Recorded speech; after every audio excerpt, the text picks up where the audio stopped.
Thank you so much, everybody, for joining. Really appreciate that. I'm Dr. Nikki Kay. I'm a medical doctor and I have interest and expertise specifically in hormones, and I'm an honorary clinical lecturer at University College London here in the UK. So every single woman will experience the female hormone odyssey during her lifetime. And there are particular times during this odyssey when there will be quite dramatic shifts in hormones. So I'm thinking of when the menstrual cycle hormone choreography starts with the initiation of periods at menarche.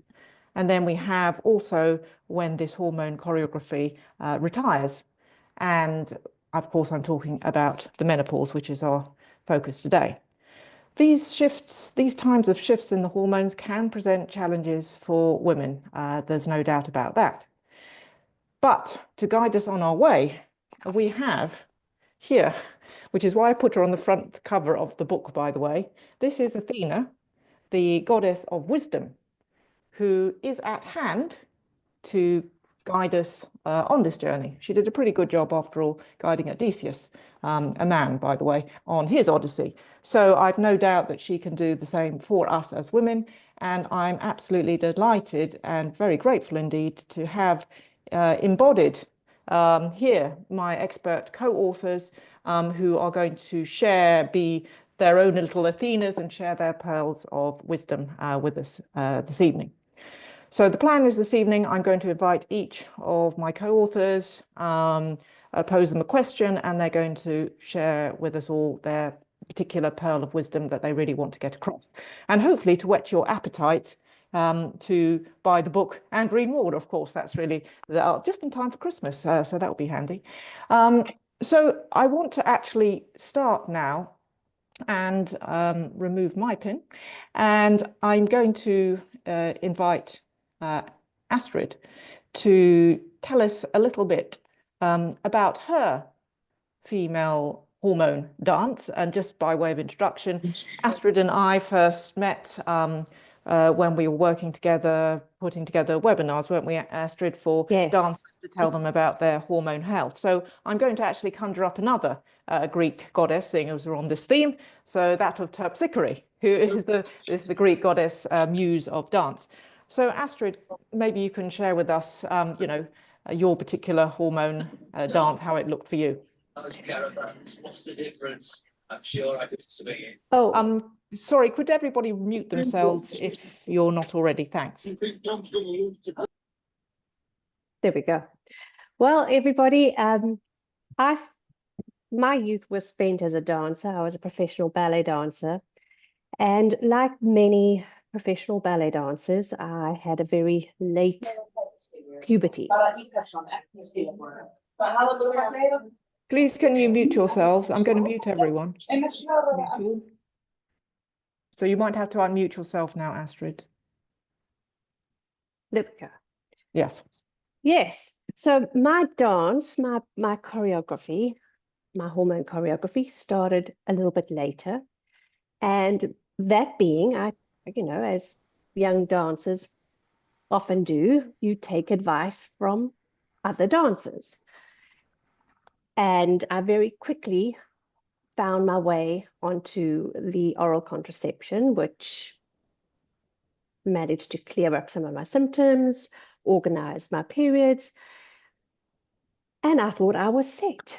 And I even thought I was so clever that I decided to even skip the weeks off, and I just went from pack to pack. I didn't even have to have a period. That was quite phenomenal. Moving on, in my life, I didn't have children, so I never actually revisited that scenario and never got a doctor's advice. And suddenly, your 30s and 40s just blink by, and you've done Grand Allegro, and that Grand Allegro gets faster and faster, and you suddenly nearing 50. And it just so happened that as I neared 50 and I really, had started talking to my family doctor, I happened to move to LA just before COVID hit. And so I missed I wasn't able to travel. I couldn't have appointments. And so I just stayed on my pill. Fast forward to 2 years later after COVID, going back to South Africa to visit my mother. On the plane, I woke up with an intense cramp in my calf muscle. And I thought, oh, Astrid, you've done it again, because I often wake up with those Charlie horses, because I think I dance in my sleep and I was pointing my feet. Oh, And so, as only a dancer would, I tackled that cramp. I rolled it out. I did my circles, my ABCs, my toe pianos, and the pain lessened.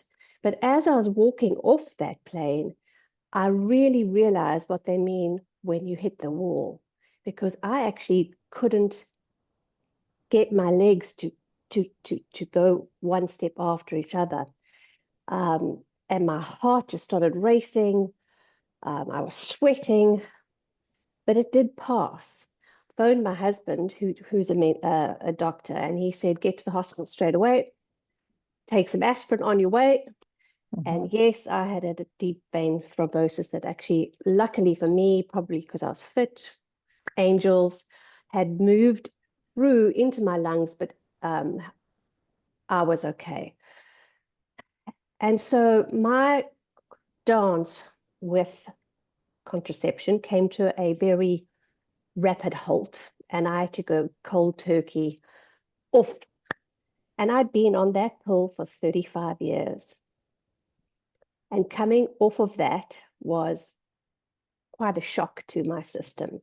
And I then had, for all those periods that I'd missed, whether it was due to low calorie intake or skipping that off week, my body gave it back to me, and I had an eternal, never-ending period. So my dance with my hormones started again with intensity. And it's been a journey of discovery.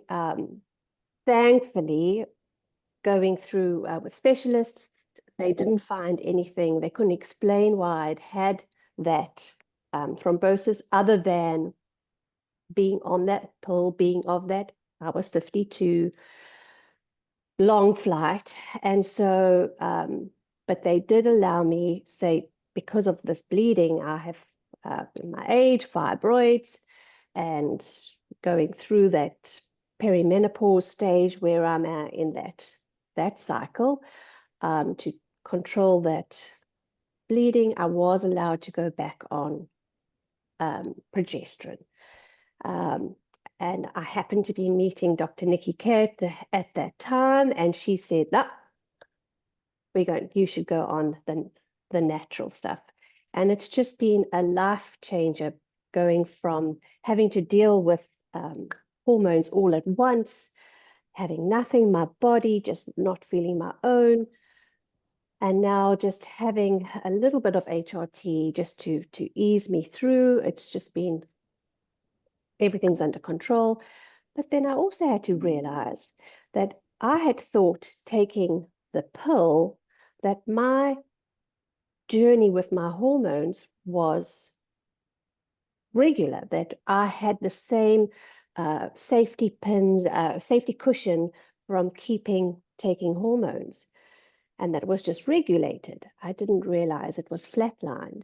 And so now I'm also having to do another dance with all my calcium levels and my bones to check that those 35 years might have given me another journey and another dance to go through.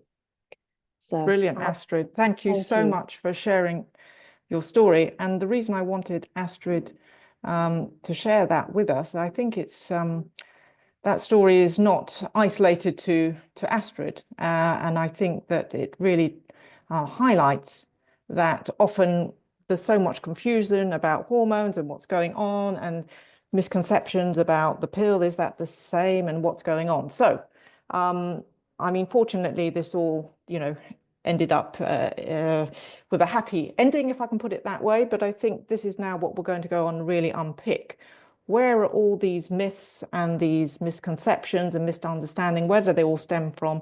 And let's put the record straight, and let's pull in some pearls of wisdom from some of the other co-editors co-authors to help me out on this. So I want to talk about chalk and cheese.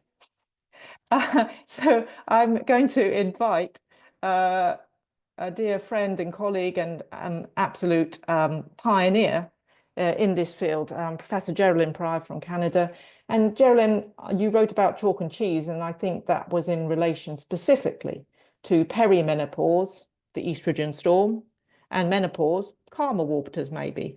Could you explain, Geraldine, why it's so important that we make this distinction between two very similar sounding things, perimenopause and menopause? They sound similar, but why are they so different in terms of their hormones and what we experience, and therefore what we should do? Over to you, Geraldine. Thank you, Nikki. So one of the biggest myths of menopause is the crazy notion that perimenopause and menopause are both about dropping estrogen levels. Instead, and she gave away my punchline, perimenopause and menopause are as different as chalk and cheese, an old British saying that I heard from someone once upon a time.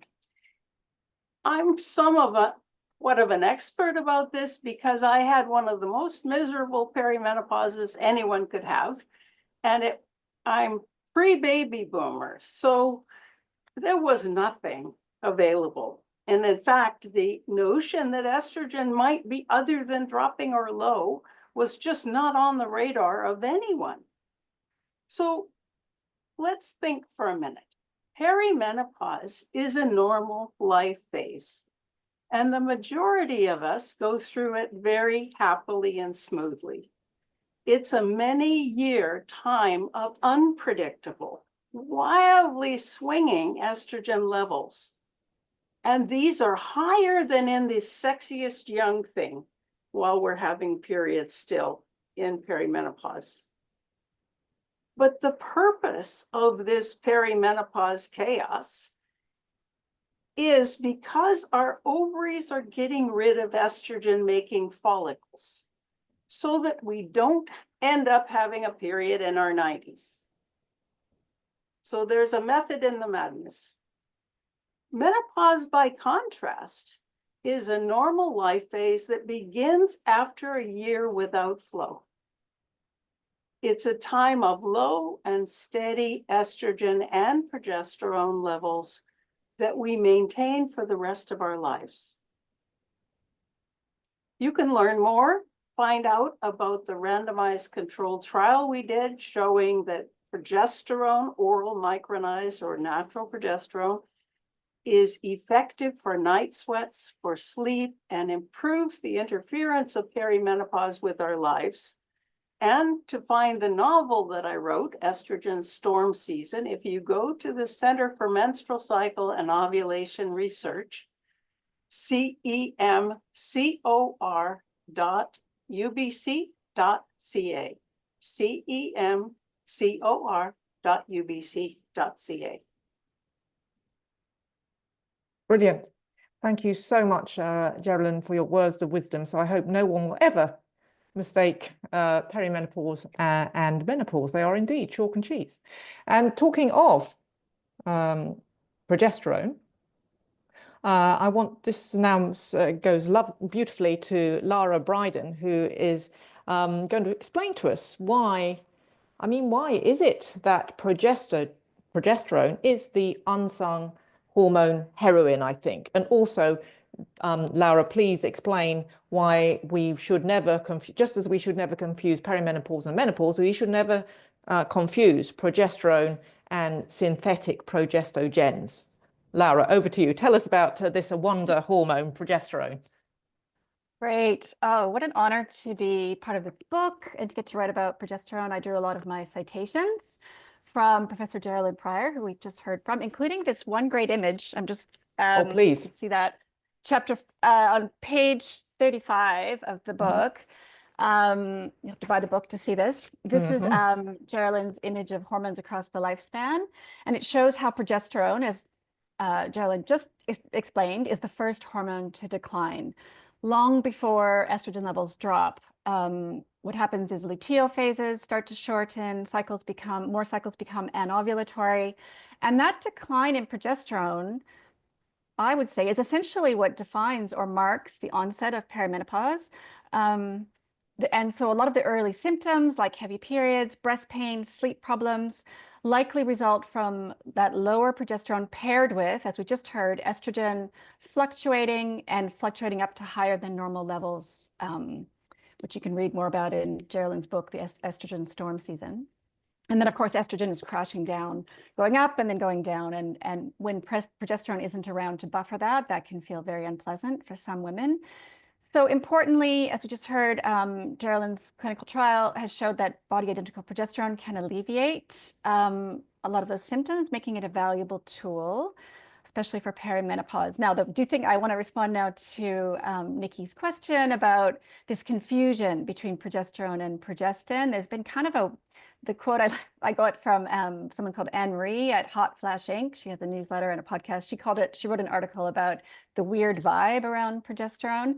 And a big part of the confusion is that the word progesterone is not a generic term as estrogen is. So estrogen is a generic term and can refer to a whole family of molecules, including ovarian estradiol, but other ones like estrone and even synthetic estrogens like ethinyl estradiol, those are all legitimately estrogen, but progesterone is not generic and refers only to the specific hormone made by the ovary after ovulation or its body identical counterpart, which is we've heard about a couple times now that can be used as part of hormone therapy.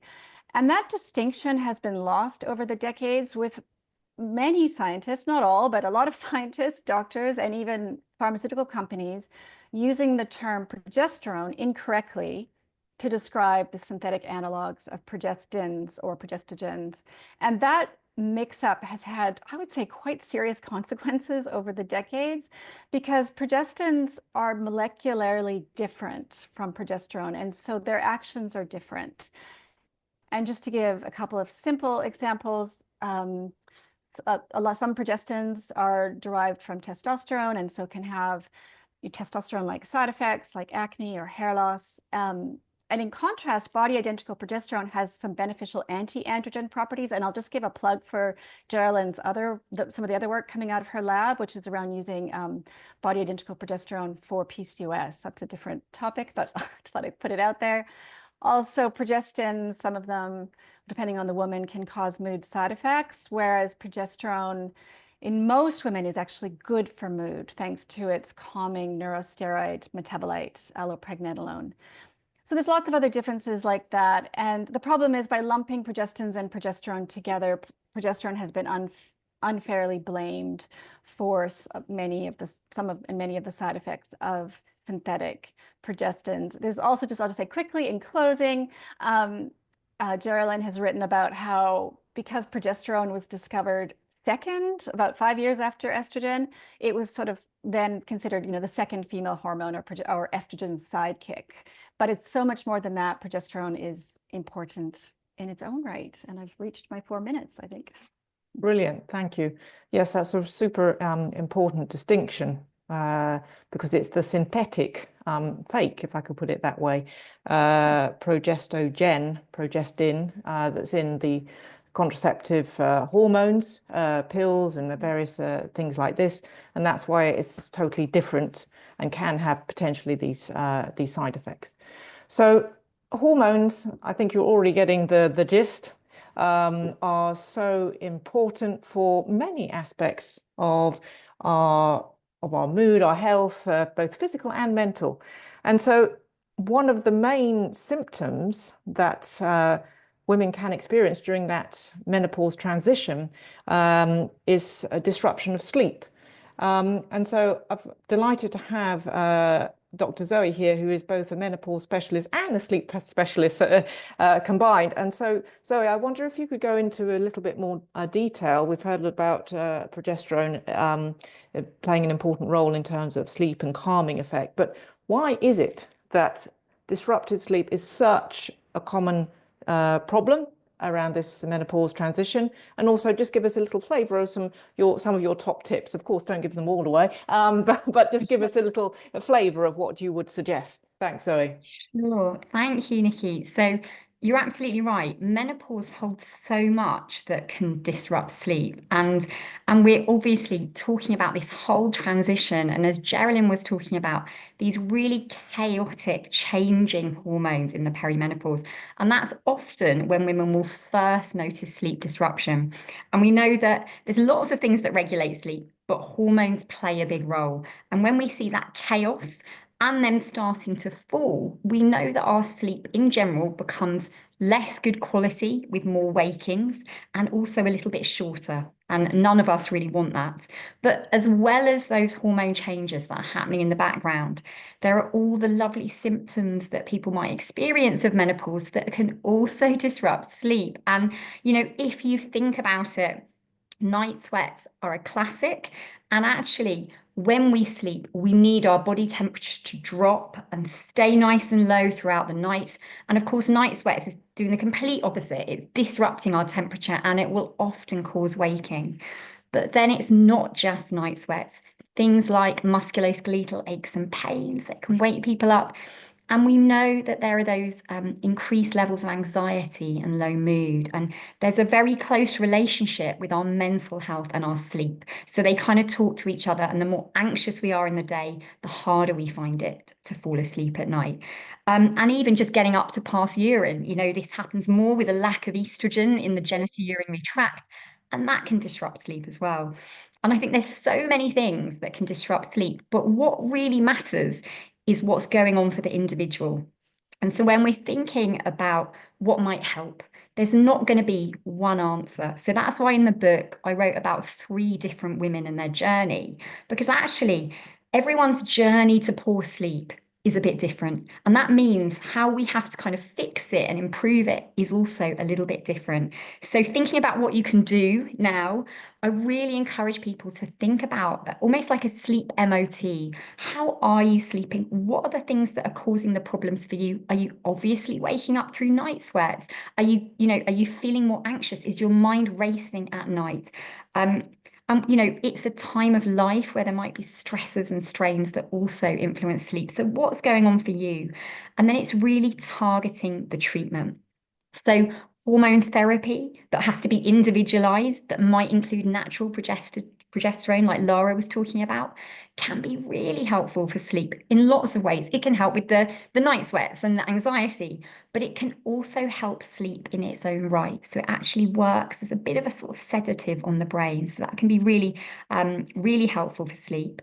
But then that might not be enough for lots of women, actually. So we need to think about what we can do in our own lifestyle, in our own day-to-day life that can really help us to strengthen our sleep. And there are a few things. I think I've got about a minute. So I'm just going to think in the daytime, Please. what can you do? And I know lots of you will be right behind this, but really thinking about our activity levels, increasing our movement in the day will boost our sleep drive for the night. So that's super important. Trying to have some kind of regularity in our sleep-wake cycle. So our body clock loves routine and regularity. So trying to wake at the same time, roughly each morning, can be really, really helpful. And then thinking about the evening, making sure we're getting time to wind down, to shift into that slightly different mode before bed. Making sure our bedroom's cool, we're encouraging that drop in temperature. And then overnight, I know my time's run out, but overnight, if you do wake up, it's really knowing it's okay to wake up. It's okay. It's being awake for a really long time that's annoying. So it's okay to wake up, and if you can get back to sleep, that's fine.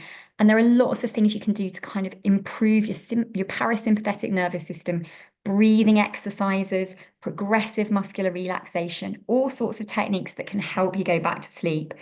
But if you can't, seek some help, because there are really good treatments out there, like cognitive behavioral therapy and even medication. So there are solutions, and sleep is really important. Fantastic, Zoe. And I think we're talking a lot about progesterone. Yes, I know. It's a lovely, lovely sedative. So now I want to invite a friend and colleague, Dr.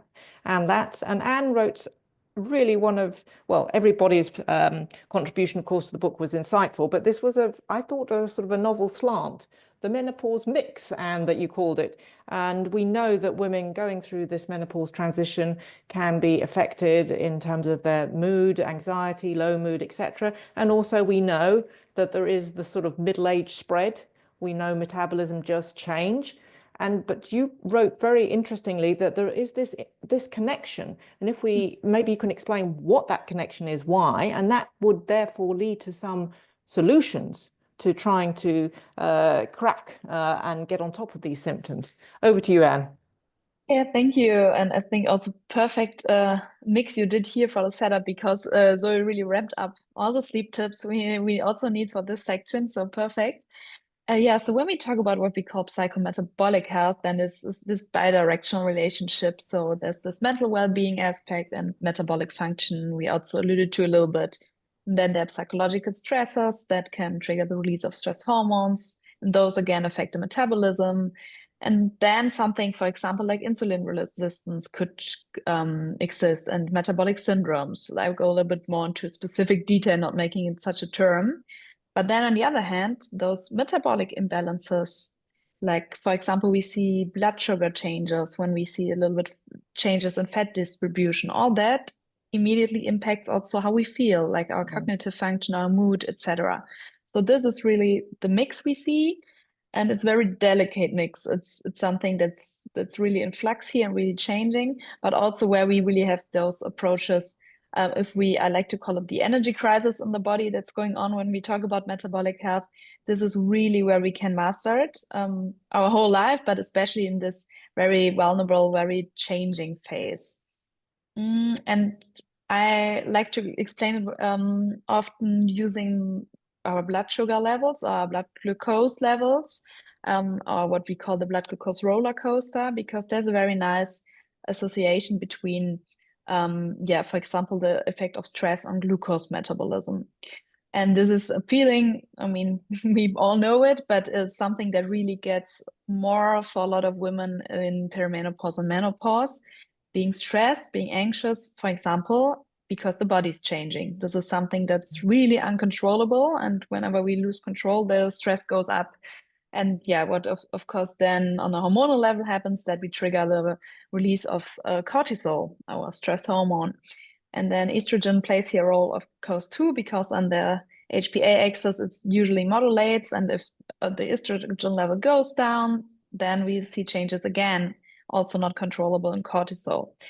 Yeah, and so the regulation gets harder and harder. And this, of course, leads to a feeling maybe of being more stressed. So we all don't like it. Being high in cortisol is like, makes you feel jittery, you're just maybe anxious, on edge, etc. But on a metabolic level, this also really does something to our blood glucose levels, because it inhibits the insulin levels. And this is something we don't like to see, because glucose levels go up and insulin is not functioning so much anymore. And then we see higher glucose levels. And this again would also really be immediately impacting our mood, and also, for example, cognitive function. So could lead to brain fog. And then also, because I started with the stressor of being changes in the body, if we have continuously high glucose levels and disruption in insulin, this could also lead again to more fat storage in the body. So we come back to the stressor again, this really vicious cycle or potential vicious cycle of seeing changes in the body, those being a stressor, and again and again. And this is something, first of all, because I also work a lot as a psychotherapist. First of all, it's like, of course, explaining about it, just understanding that this is an association. But then I'm very much, as Zoe also pointed out, very much into practical tips that you can do a lot of things here. And I personally like to look at really all lifestyle pillars. For example, to manage blood glucose levels, you can look at the way you eat, of course, sleep, movement, etc. And I would always say just start with the pillar that's easiest for you. So where you want to see changes that could be really low-hanging fruits here. And because we don't want to give all the tips away, I would just give some food tips here because sleep is also well covered. There are just some really easy hacks that, for example, do things like habit stacking. So I'm also a huge fan of doing walks that also include daylight, but also could be a nice glucose walk here. So after a meal, just do a 10-minute walk and move your body, use your muscles. Muscles play a big role in managing your blood glucose levels, and combine that with really snacks that could be a good combination of carbs with protein and fats. So you don't have naked carbs. And this could be really something you easily connect when you, for example, start to tackle your sleep problems with a nice walk, and then see this also impacts your metabolic health. I think that gives you a lot of this control back. And maybe the last tip I would give, so a good snack would be, for example, dark chocolate, because it has a lot of flavonoids, it gives you plant points, has a little bit of caffeine and antioxidants, and is something that you can add to your diet without feeling bad about it, because this is also very crucial.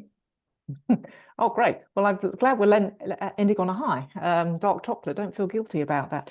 So I think that just highlights, thank you so much, Anne, why I'm so passionate about hormones, because they're all interrelated, and interrelated mental and physical health, really important connection. Now, I want to move on to another topic, which we probably need to talk more about, because there are many symptoms and challenges of the menopause transition. We've alluded to some already, but there are some are harder to talk about, and I'm talking pelvic health. So I'm delighted to have here Dr. Brooke Winder, who with her colleague Dina wrote a really insightful, excellent chapter with beautiful illustrations. Thank you. Brooke, maybe I can ask you, and you will have to unmute yourself, by the way, why should we talk more about pelvic health, and why is this particularly relevant to menopause? What's going on, and what can we do? Sure. So I come to this as a pelvic floor physiotherapist, and our pelvic health really it's important because it encompasses so many daily life functions that really impact our quality of life. So the health of the muscles and the tissues in our pelvis affect whether we can engage in coughing, sneezing, lifting something, jumping and landing without leaking.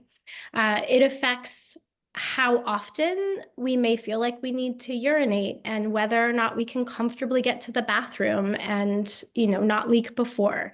It affects whether we can engage in pain-free and pleasurable sex. It affects having satisfying bowel movements and regular bowel movements.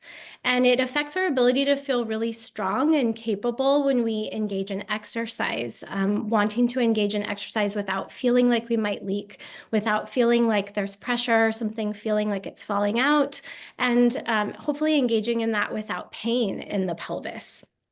And this, of course, as we were just saying, is an area that a lot of people may not feel comfortable talking about for various reasons. It's an intimate region.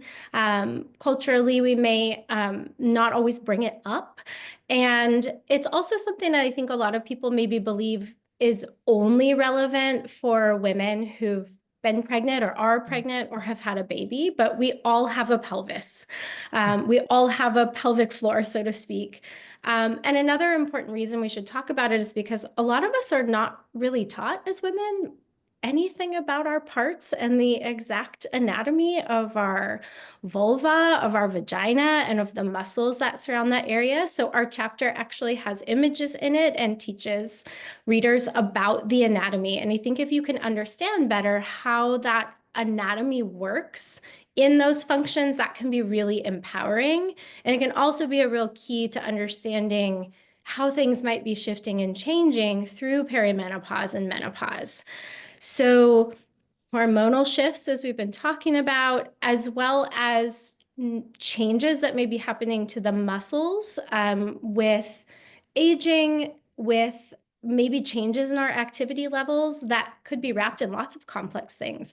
Our trouble sleeping, the things that we have to manage in life in those phases of life, that could potentially make us less active with exercise can affect maybe the strength of those muscles, and the hormonal shifts can also affect the tissues in such a way that it can be common for people during perimenopause and during menopause to experience things like maybe leaking for the first time or shifting again. Maybe you had leakage at an earlier time in life and it went away and now it's back, sort of inexplicably, it seems. It can be common to experience painful symptoms of all kinds within the pelvis. It can also be a time where you're experiencing a lot of shifts in how urgently you feel like you have to pee and how often, and that can also feel somewhat erratic for a lot of women. So understanding anatomy and understanding function, as well as how the shifts, the normal shifts that happen, can affect us, and talking about it more, I think can help people feel less alone, because if no one's talking about what's happening in their pelvis, I think you can feel easily like you're the only one who's having trouble with these things. And kind of from that, we can then understand how different types of tips and treatments can help people manage these symptoms. So it's definitely a common experience, lots of these things. And hopefully talking about it more will help people feel less alone. But we do talk about tips in our chapter. I would say some things to really help women think about as they're trying to be proactive here is try to learn about your anatomy if you don't know a lot about it. Learn how that works. Learn how your body's nervous system controls the sensation in your bladder and when, and the timing of how you have to pee and why that might be shifting. Because one of the things that you can do is learn some ways to retrain habits within the bladder to help mitigate symptoms. There's lots of resources such as pelvic floor muscle training, strengthening and lengthening, and coordination training, perhaps under the guide of a pelvic floor physiotherapist as needed. So just kind of trying to think about getting your resources ready and knowing that there are some really good research-backed interventions that can help people leak less, that can help people have less pain. That may also involve hormone therapy or local vaginal estrogen as needed. And also some general strength, ways to strengthen as well as breathe, learning how to Kegel correctly, learning how to relax correctly can be really helpful. And also there are support options for people dealing with things like pressure, such as pessaries that we talk about in the chapter as well. So our chapter really focuses on trying to understand function, how our life changes may impact that, and then what are the resources that we can seek out to help women with that. Brilliant. Well, I really hope that opens up the conversation. Thanks so much for that, Brooke. And this is now we're kind of moving on to some sort of potential health associations with this menopause transition that we're talking about, and always focusing on things that we can do about this. Now, moving on to bone, although after the final period, after menopause, after that, the main killer actually for women is cardiovascular disease. And so that is often what we talk about quite a lot. But there is another thing we should be aware of in terms of long-term health. And that is osteoporosis, which is known as the silent killer because it kind of sneaks up on you, but it needn't. So I'm going to invite Rebecca, who's worked so much in this field, and thank you for your contribution, of course. And I mean, how can we, first of all, why should we be aware of this stealthy bone loss, and there are positive things we can do, because I know you wrote specifically about women who get a shock that their bones are bad, and then your instinct is to wrap yourself in cotton wool and not do anything, but actually that's maybe not the best thing.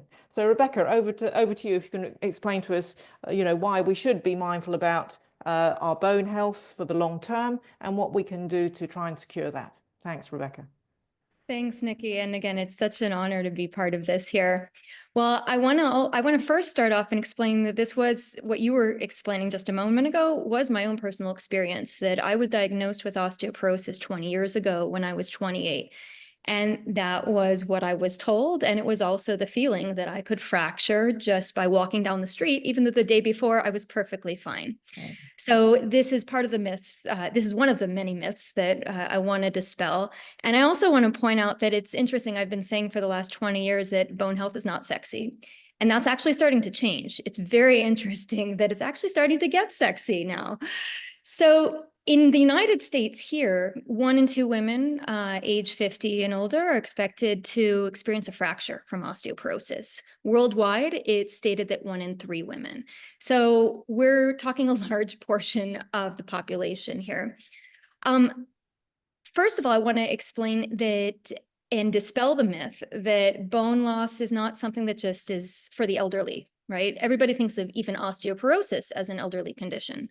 That's certainly not the case. But on top of this, we all start losing bone mass in our mid-30s. So this is a natural aspect of life. It's the matter of how much we lose and how much we can mitigate that loss. That is a large portion of things that is within our control and we have some agency over. The next thing that I want to point out relates interestingly to what Lara mentioned previously about a distinction being lost, and that occurs very much here within the bone health realm as well, that the original definition, it has been overlooked very dramatically. So in 1994, the World Health Organization referenced it as osteoporosis, I should say, as low bone mass and microarchitectural deterioration of bone tissue, which makes it more fragile and possible, or having a greater possibility of fracture. But that second part of the definition has really been lost. We're focusing so much on bone density, which is the quantitative element of bone within a given area. But now we're starting to discuss more about bone quality, but this has been greatly ignored and overlooked for the last few decades.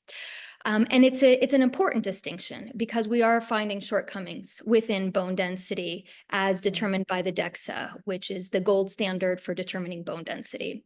So along those lines, it doesn't necessarily mean that you're going to fracture, even if you have osteoporosis. That's yet another myth to dispel. Many people, including myself, who has also increased my bone density to the status of osteopenia, have never fractured, and hopefully, I'm going to find some wood right now, never will either. Also, to identify that bone density really only accounts for 60 to 70% of bone strength. So, and there's plenty of research that's been coming out over the last number of years as well to identify that more fractures even occur in osteopenia than in osteoporosis. So clearly something has to be looked at more closely. And the reason I think this is also important is the psychological impact beyond just the physiological impact of osteoporosis. That psychological impact is dramatic. It is great. And people, unlike many other pathologies, have a very direct association with a mental association with what the physical definition is of being fragile. So that's another thing that we need to change. And then finally, just to point out that exercise, which is obviously my specialty, has a huge role in how we can take charge of this beyond medicine, beyond hormone therapy, beyond nutrition. Exercise is one of the most important things that we can engage in. And I want to dispel one of the myths that either you're too fragile to exercise or that you can only do heavy lifting. And if you don't, you're also going to fracture. Fragile and fractured tend to go hand in hand, unfortunately. And that's part of what we're trying to dispel. So thank you. Brilliant. Yes, because of course it is the quality of the bone. Yes, bone mineral density and the microarchitecture, but also, working on balance and other things. Because if you've got weak bones and your balance isn't very good and you fall over, that's also going to put you at risk. So it's actually a holistic approach, which leads in nicely too. So we've sort of discussed hormones changing, some challenges, some symptoms, some potential health risks, problems that might arise. So what are we going to do? What are we going to do to master menopause. And at this point, I refer to Hippocrates. Don't worry, Alyssa, it's not you. But she's way too young for Hippocrates. Hippocrates, 2,000 years ago, said that if we could give each individual just the right amount of exercise, just the right amount of nourishment, not too little and not too much, we would have found the surest way to health. And that is underpinned by the action that our lifestyle choices have on our hormones, which in turn impact our health. So definitely we've got these massive levers that we can, at any point in our life, but particularly at this point in our life, I would argue, when hormones are changing, to really get the benefit from those choices. And so now we've already had a little bit about exercise, so this leads on beautifully to Dr. Alyssa, who's going to tell us about exercise. And Alyssa, for someone like me, I'll be honest, I've stated it here, I hate lifting weights and doing stuff like this. So this, for me personally, as a menopausal woman, is a real turn off. And absolutely, it's maybe part of an exercise regime. So I wondered if you could explain a little bit more, that there is more than just lifting heavy weights, albeit that is important. So how do you approach this with people you work with? What advice do you give someone like me, the reluctant weightlifter? How are you going? What would you advise me to do to use this big lever we have of exercise on our hormone health and our enjoyment of menopause? We want to enjoy this. Yeah, absolutely. So I feel like I'm the awkward like youngin here. I'm not menopausal age yet, but I am in my 30s. So I feel like I just have to give that awkward disclaimer of like, I feel like the infant here. Like I haven't got my stripes yet, but I promise I've done research and work in the areas of females' health. So yeah, I'm the token exercise girl here, and I am the weightlifter and the cardio junkie, and no one here needs to be as extreme as me. And my biggest thing is when I think of menopause, or especially the transition, I think that if you aren't doing strength training or aerobic training, the best time to do it is when you're starting to go through perimenopause. We're having some interesting data coming out about that, especially from cardiovascular health and vascular health, saying like it's better to intervene early than later if you can. So, it's never too late to start, but if you are someone or working with people going through the transition, like getting these exercise routines kind of as soon as possible is usually my first place to start. And then when I'm thinking about an exercise routine, for women across the lifespan in general, a lot of this advice isn't that much different. It's just that as we go through perimenopause and into menopause, some of the stuff becomes more urgent and more important if you haven't been doing it, is the way I like to think about it. And for me, I think of this almost like trifecta triangle, where like they're cut into 3 slices. And it's this combination of resistance training, cardiovascular training, and plyometric training. Like those are my 3 overlapping areas of where I think that, I ideally like menopausal fitness or perimenopausal fitness, or just good training for women across the lifespan should look like. I know everyone wants it to be a specific niche training program nowadays, but if you're doing good exercise training programs, it's going to cover a lot of these buckets. And so, as we know, this is a myth of menopause, and there's misinformation all about when it comes to exercise training and performance. And so, there's the one bucket of cardio is great for you. Cardio is making you fat. Cardio is killing you. Cardio is destroying your stress, all of these things. And I think, starting with well-developed cardiovascular training programs that focus on both spread of intensity across the week in a recoverable way. I think that there is, some emerging evidence that recoverability is lower during this phase of life. So really making sure that we're just factoring that into this and working with the person at hand. My mom, who doesn't do any physical activity in a postmenopausal woman, is not going to jump into a 2 to 3 time a week HIIT workout program, no matter how much that's prescribed to everyone. So meeting people where they're at, building to where they're at, but then eventually having some divide of the easy stuff with a little bit of the higher intensity stuff, specifically for preserving muscle output. The reason I started with cardio is for those who are super resistant to doing the formal resistance training, there is, a few studies that show that HIIT training or sprint interval training can preserve some of the muscle characteristics and function, like type 2 muscle fiber decay. So it is a great way to kind of at least target some of that power output for those that are resistant to doing resistance training. So I do like working towards that, but then just keeping general daily activities like walking, gardening, movement, yoga, Pilates, whatever the general stuff, like as much of that as possible, because we do have some early data that spontaneous physical activity or your non-thought of physical activity starts to decline, whether we think it is or isn't. It can contribute to some of the shifts and changes that we're seeing there. So tackling like daily activity and then some specific cardio, and I lump those together because for some people, it is the walking that is kind of covering both buckets. As you get fitter, the intensity does need to go up. For a lot of people just starting, it can be enough. So I kind of lump those in together as get as much general activity as you can. And then as you get fitter or progress, make it more specific and bump it up a little bit from there. And then on the other hand, I put kind of plyometrics or power output and strength training in a similar bucket. We're really targeting force development, type 2 muscle fiber characteristic preservation, as well as bone, which we just talked about there. So when we think about improving bone health, as much as we want our lower impact activities to be enough of a stress or stimulus to do it, it just isn't, or it's not going to have that same magnitude as loading it. So usually my advice for people, and specifically women, is if you don't like resistance training, consider at least adding load to your hips and spine. If you don't want to do this full body bro type thing, that's fine. I also think a lot of people have a limited view of like what resistance training can be. There's actually a lot of variety there once you dive into it. So don't be afraid to find a mode that works for you. But at the least, even if you don't love it, getting into the gym 2 days a week, even just doing something that's like picking something up off the floor and squatting something down where you have a weight, either loading your spine or your hips, which I would say is like the minimum thing there. Like if you can at least get that in, because that's where we're seeing the highest risk of fractures and or bone mineral density loss. So it's like if I can't get a postmenopausal woman to do an upper body split, even though upper body strength is going to be helpful for them across the lifespan, so be it. But let's load our spine and our hips at the absolute minimum.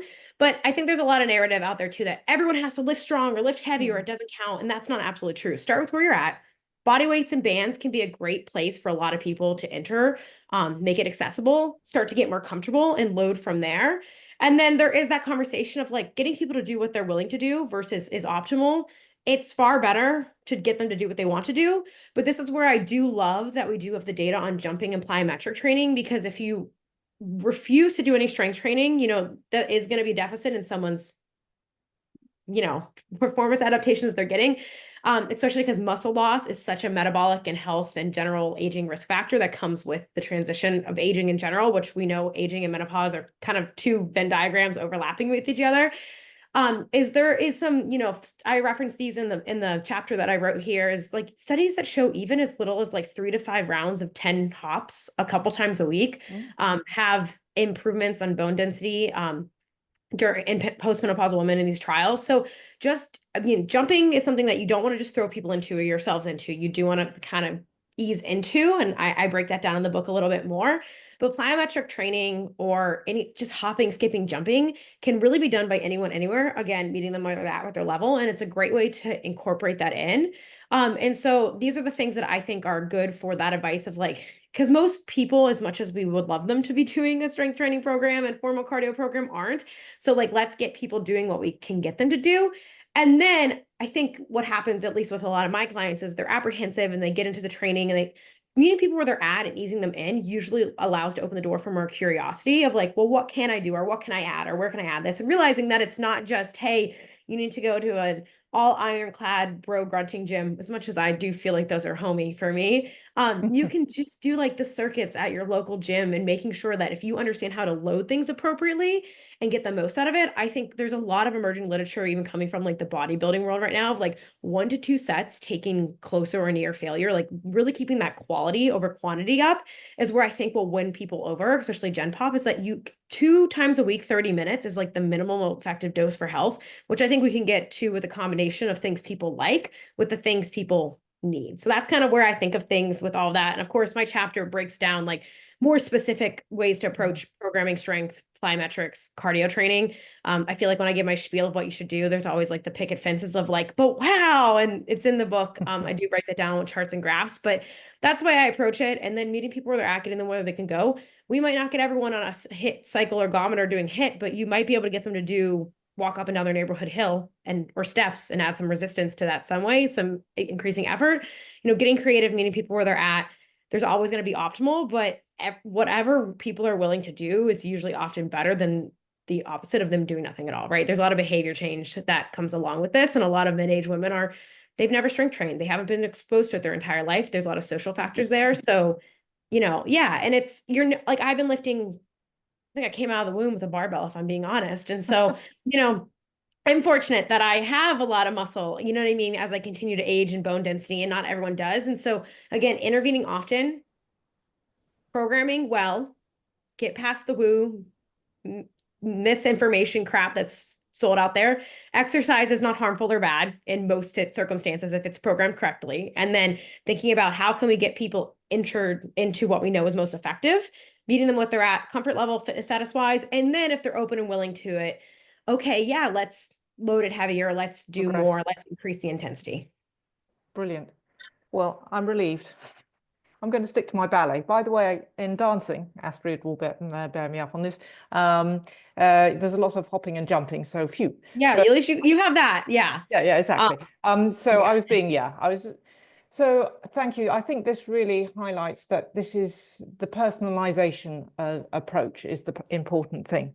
And also not just the exercise itself, but activity in general. You can be doing all the perfect exercise, but if you're not just generally active and you're sitting at a desk all day, that's not helpful. So thank you very much for those insights.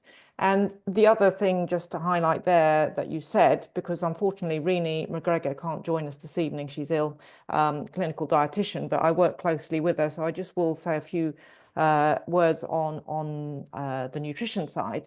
And it's reflecting what Alyssa says, you know, people think, oh, there is a certain type of exercise or exercise program I have to do if I'm in menopause.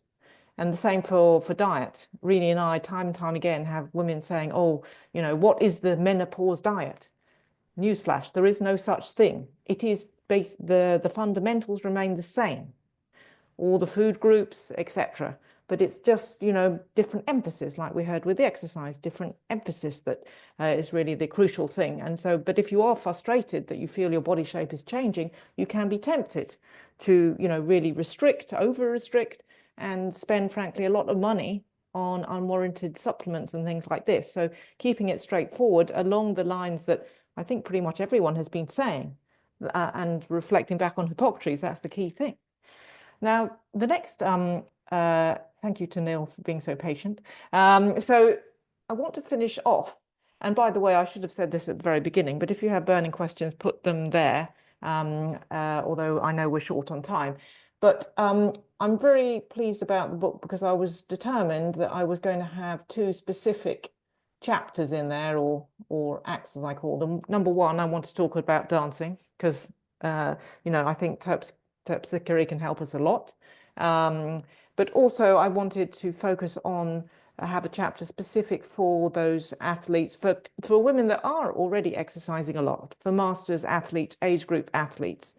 And I start that chapter by saying another Greek myths, Orpheus and Eurydice, don't look back because you have to, it's very tempting. You look back and think, well, I was going so much faster, so much better when I was 21. Yes, of course you were, but maybe not anymore. So I think, Tennille, I want to bring you in here as a masters athlete yourself and as a coach.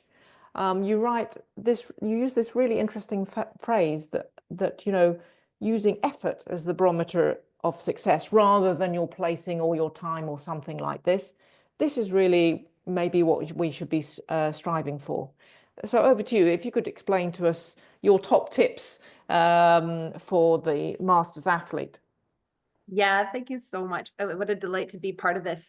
So what I actually want to do for everyone is just to get them into a space of just thinking about a time that they, you know, as athletes, we can think about it, or you can, as a performance or a dancer, think about it like you're in the zone, or you just felt total flow and just you're totally immersed. Time stood still. Like there was no awareness of time. You had this lightness, and it could be also, if you don't identify necessarily as an athlete, you can also think about, you know, putting out a big project at work or a book, maybe a certification, and you think, you know, it's a whole culmination of effort, and you have a sense of relief, and it's just this total, just done, proud and exhausted. And then after this beautiful experience that you've had and the finality of it, you get these beautiful accolades and this award, you get on the podium, maybe you have flowers being thrown at you. I love it that the dancers, you know, the dancers, I've never had flowers thrown at me. And importantly, you have this acknowledgement. And in the book, I talk about comparison, and it's really interesting that we talk about comparison to ourselves, the previous self, and we talk about comparison to others. And what I want you to get the book to read about that part, but what I really want you to come into is like thinking about what did it take? What did it take to get there? And we think of, and what traits did you really rely on to be there? And we think about hard work. And it's like any strong person is going to, work hard, and grit and perseverance and dedication, focus, commitment. Like there's so many words that we come to in this. And this is what I want you to kind of put those words into your box. It's like, it took this, and it may take a couple of things, but really put that into your box of describing and defining effort. And now I want you to think about, you've just entered into perimenopause, or you're in menopause, and everything's changed. Your whole way of defining and describing this effort has got to change. And what I want to offer is that the more expansive we become in how we define what our effort is the more we get to enjoy and have joy in knowing ourselves and our body in movement and in sport. It's not sitting on the podium anymore. It's actually in the process that we get to be so lit up about what we get to do, and we can re-engage in a sport and in our movements with a whole new lightness and a whole new way of beauty that we may have not appreciated in the same way. And this is what it gets to offer you. And this is what perimenopause gets to offer us. And this is what menopause gets to offer us. So this is what my challenge is for all of you, is to really look again at what has led you to where you've come before, the success. How did you get there? And now I want you to explore so many of the things that we've just listened to about sleep. And we, talking about strength, talking about, we can look at skill in a whole new way, how we hold our hand, how we hold our feet, how we hold our whole body, our posture. And I also want to bring up, how do we encounter pain and the discomfort? I talk about getting uncomfortable and understanding the depth of our ability to hold discomfort. We can think about breath. We can think about recovery. We've talked a little bit about recovery again, and mobility. And so the chapter, there was a couple that I was able to bust in some of my contributions, but effort is then your barometer of success. And I want to just expand that definition of what it takes to have effort, and it's not just hard work. It's not just grit and perseverance. It's so much more. And the equation we get to this beautiful joy and movement is going to look different, and we're going to be richer for it. Wow, that's a very inspiring, I think, way to sort of conclude. And also, going back to dancing, you knew I was going to do that. This is what I've also experienced, because I think there's a lot of negative talk associated with menopause. It's, oh, you're getting older. For the majority, this will happen as we are sort of in our 50s or something like this. So, it's also linked, as I think people have been saying, with, oh, you're getting old and menopause, it's all wrapped up in that. But also looking at it as a time of opportunity, like Tanil sort of said. And certainly for me personally in dancing, now I can actually enjoy the movement, and I can actually think about the interpretation of the music, the musicality, other things. Of course, I'm still hopefully paying attention to my technique, but my legs will not go as high. And so there's no point kidding myself that now is my goal. So maybe we need to shift our goals, and this is a time of calm. Going back to what Geraldine was saying at the beginning, that, if you can get through that estrogen storm and then you're in calmer waters, actually this whole positive look on menopause, I think, is going to be really helpful. Now, I know we've gone over time, but just I'm just going to pick up a few little things here. Actually, that's a really good idea. Well, listen, someone is saying, why don't we do a CBD training course? Right. Well, I think that's a big one. We'll think about that anyway. But I'll just pick up on one question here. If what's gone before in terms of your female hormone odyssey, and if you've had functional hypothalamic amenorrhea, for example, previously, and now you're going to come to you know, this shift in your hormones, what's going to happen?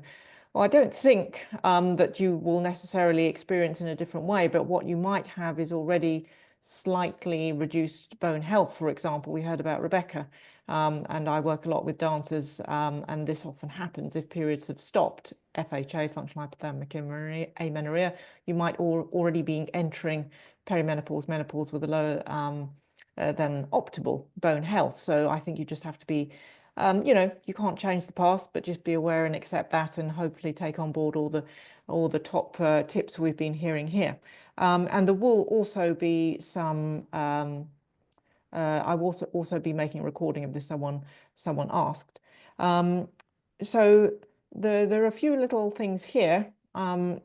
There's one question, and then I'm going to go around and ask everyone their top tip. There was a question, just in the interest of time, maybe I'll quickly answer that, about the change in the body composition, and we talked about the expanding waistline, and mentioned that about, you know, metabolic health. It does alter, and so we can be more prone to depositing visceral fat in that area. So what do we do about that? Well, we do the exercise we've been hearing about, and also looking about nutrition, not doing any crazy dieting, please, but maybe being mindful of portion size. So there's one more thing here. I will just do a quick thing about HRT, and then be prepared, fellow co-authors. I'm going to come round shortly and be asking, I thought this was a good question, asking for one. Literally, I said I asked you for a pearl of wisdom in 4 minutes, which thank you very much. But now I'm going to be really mean, and you just will do it in one sentence. Someone's asking for your top tip, your key point you really want to make sure everyone leaves with. And so I'll do that shortly. But just I did, in the interest of time, I didn't myself. I wrote the chapter about HRT, and suffice to say, I called that chapter Scylla and Charybdis, because it's like trying to navigate between what's portrayed as two equally evil things. You know, you're sort of damned if you do, damned if you don't, with HRT.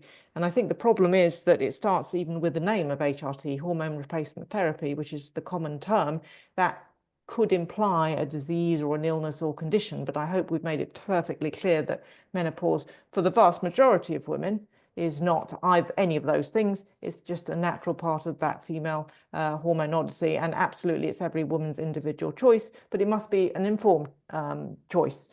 And, you know, trying to navigate those false scare stories, and also going back to, well, where we started about hormones. They're very specific and individual.